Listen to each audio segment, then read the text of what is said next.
Hello everyone, welcome back to our YouTube channel live love and bar. कसे आहेत तुम्ही सगळे? आय होप तुम्ही सगळे मस्त मजेत असणार. आम्हीसुद्धा मस्त मजेत आहोत. तर आज आहे 1 जानेवारी 2025. आजपासून सुरू होतं नवीन वर्ष. तर ह्या नवीन वर्षाच्या तुम्हाला सगळ्यांना खूप खूप शुभेच्छा. हे नवीन वर्ष तुम्हाला सुखाचा, समृद्धीचा आणि भरभराटीचा जावं. आत्ता वाजले आहेत सकाळचे 7:30 आणि आम्ही जेनीला घेऊन बाहेर वॉकला आलो आहोत. म्हटलं चला नवीन वर्षात आपण ही सुरुवात करूया की जेनीला रोज सकाळी वॉकला घेऊन जाऊया. हल्ली काय होतं, अतुल सकाळी लवकर ऑफिसला जातो, संध्याकाळी खूप लेट येतो. मग तिला रात्री वॉक करायला घेऊन जायला तसं पॉसिबल होत नाही. आणि मग तिला रात्री जर वॉकला घेऊन गेलं तर ती खूप फिरते आणि मग बसते आणि मग घरी यायला मागत नाही. बाहेर थंड वाटतं आणि मग झोपायलासुद्धा उशीर होतो, सकाळी उठायला उशीर होतो. म्हटलं चला आपणच नवीन वर्षात एक नवीन सुरुवात करूया. सकाळी सकाळी तिला वॉकला घेऊन जाऊया. इथे तिला वॉकची सवय नाही राहिली म्हणून आता लांबपर्यंत चालायला येत नाही. पण तिला कसं तरी कन्व्हिन्स करून पुढेपर्यंत चालायला आणलं. चालायला आणल्यानंतर तिला समोर तिचा फ्रेंड सिम्बा दिसला. तसं ती विसरली की आपण थकलोय आणि घरी जायचं.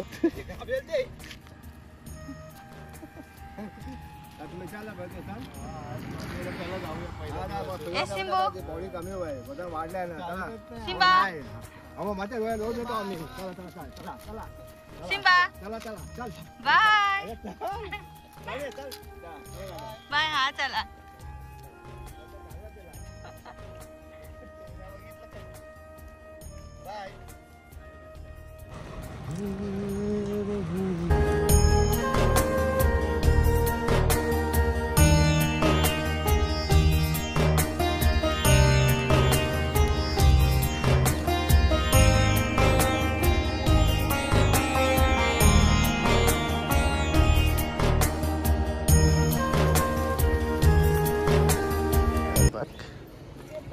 छोटू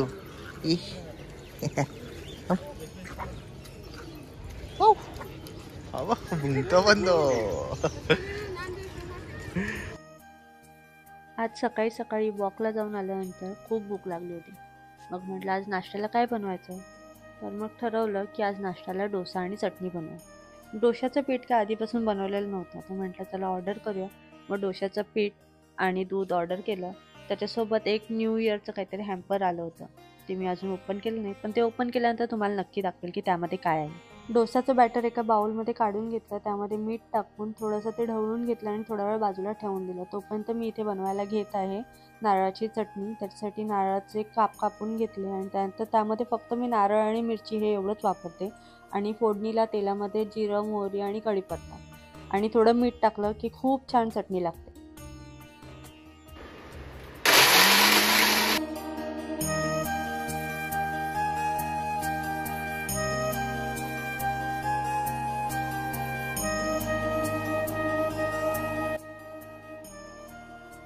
डोसा बनवण्यासाठी आता तवा चांगला गरम झाला आहे. त्याला मी आधी तेल लावून घेतलं. त्याच्यानंतर टिश्यू पेपरने ते थोडं पुसून घेतलं. तवा चांगला गरम झाल्यावर त्याच्यावर डोस्याचं बॅटर टाकून डोसा बनवून घेतला आणि अगदी 1 मिनिटासाठी झाकून ठेवलं. आता बघा किती सुंदर आणि कुरकुरीत डोसा तयार झाला आहे. असा ताजा आणि हेल्दी नाश्ता खाल्ला की दिवससुद्धा छान सुरू होतो. असा आमचा छान सकाळचा डोसा ब्रेकफास्ट रेडी झाला आहे. आता मी हे डोसा अतुलला खायला देते आणि मी सुद्धा खाऊन घेते.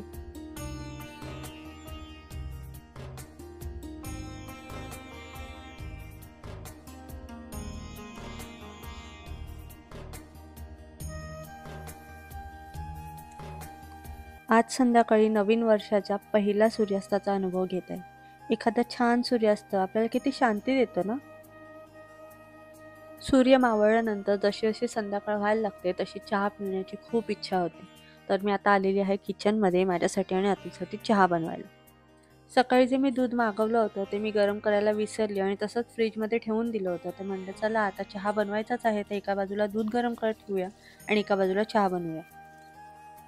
खरं सांगायचं म्हणजे माझ्याहीपेक्षा छान चहा आणि स्वयंपाक हा अतुल खूप छान बनवतो. त्याला बनवायला सांगितलं की उगाचच नाटक करणार, मी नाही बनवत. पण त्याचा जर मूड असेल तेव्हा जर त्याने चहा बनवला तर आहाहा, स्वर्गसुख. हे स्वर्गसुख वर्षातून 3 किंवा 4 वेळाच माझ्या पदरी पडतं. तुम्हाला मिळतो का हो असं कोणाच्या हातचा आयता चहा किंवा आयतं जेवण? त्या आयत्या चहाची, जेवणाची काही चवच निराळी असते है ना? तर चला माझा चहा बनवून झालेला आहे. हा गरमागरम चहा आता मी आणि अतुल छानपैकी एन्जॉय करतो आणि हा ब्लॉग इथेच एंड करतो. आय होप तुम्हाला हा ब्लॉग आवडला असेल. ब्लॉग आवडला असेल तर लाईक करा, शेअर करा, कमेंट करा आणि चॅनलला सबस्क्राईब करायला विसरू नका. चला तर मग बाय बाय. Take care. पिलो उठ. चाय पियो चाय पियो चाय